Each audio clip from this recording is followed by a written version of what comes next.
Hello my fellow med students, PA students, nursing students, and cell phone YouTubers hogging up the family data plan.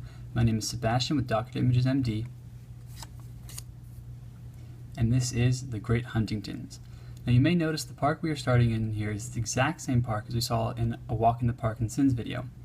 That's because Huntington's is essentially the exact opposite of Parkinson's, so much so that overtreating Huntington's can cause drug-induced Parkinsonian traits.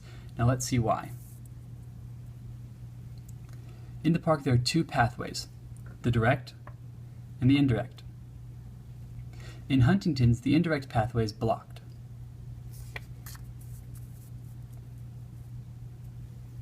Seen here is a tree falling down over the pathway. Now with the pathway blocked, these two dogs, once again standing for D2 receptors, are unhappy and unactivated. The single dog over here, however,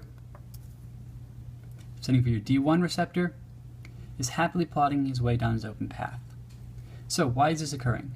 Well, the park is notorious for crime at night, so let's change the sun into a moon. There's typically very little police activity in the park at night, and the park is governed by its own maniacal drug dealer. His name is Matt.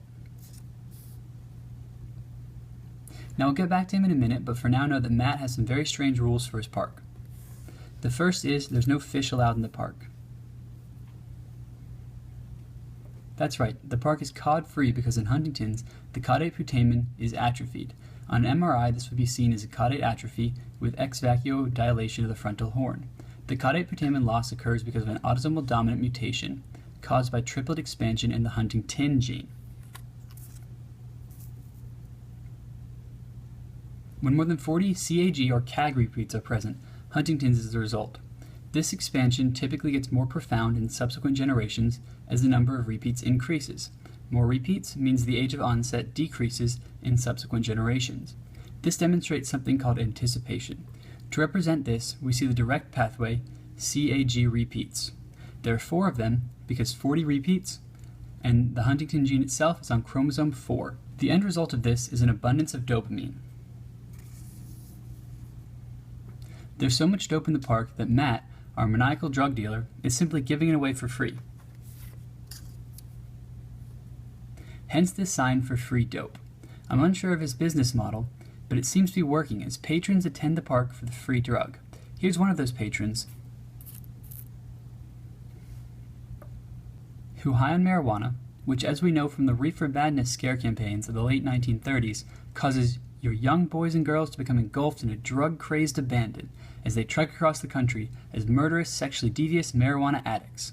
Now, Huntington's disease doesn't cause these exact side effects, but we can see that our dope addict is dancing wildly in a choreiform style of movement, with the indirect pathway down and the direct pathway running in full swing. We get the hyperkinesia of Huntington's, seen here in these choreiform movements. Now, individuals may also present with aggression, depression, and dementia. Hence our confused gun-wielding dope addict. So how is this treated? Well, lab results show an increase in dopamine. Now hopefully that one doesn't surprise you, as you can see the park is littered with dope. You also have a decrease in acetylcholine and GABA, hence this arch with the down arrow and the word GABA under it. So treatment revolves around these lab values, particularly the high dopamine. Matt, with his big V smile, stands for VMAT, which packages dopamine into vesicles for release. An over-release leads to an increased direct pathway stimulation. That's when the cops show up.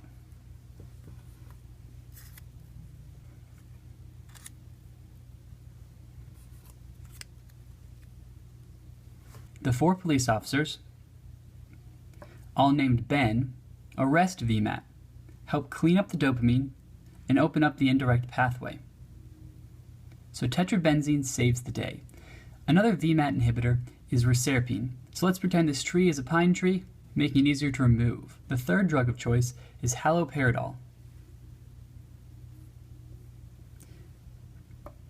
Hence this halo trapping the 2 dogs, as haloperidol is a D2 antagonist, which helps limit some of the hyperkinetic movements. Now this is because the substantia nigra pars compacta's dopamine activation of the D2 actually suppresses the indirect pathway. Be aware that none of these are treatments. They all simply help combat the effects of Huntington's as the disease progresses. There you have it, Huntington's disease. Now before we move on, be aware of one more neurological disorder very similar to Huntington's. That's hemiballismus. Hemiballismus involves involuntary, flailing, or sometimes called ballistic movements of one side of the body's limbs. Now this occurs most likely because of an infarct of the subthalamic nucleus, and these ballistic movements occur contralateral to the side of the lesion. So there you have it, Huntington's disease. Please subscribe to me, check out my other videos, and comment below. I'm Sebastian, and this has been the Great Huntingtons from DoctoredImagesMD. See you soon and have a productive day.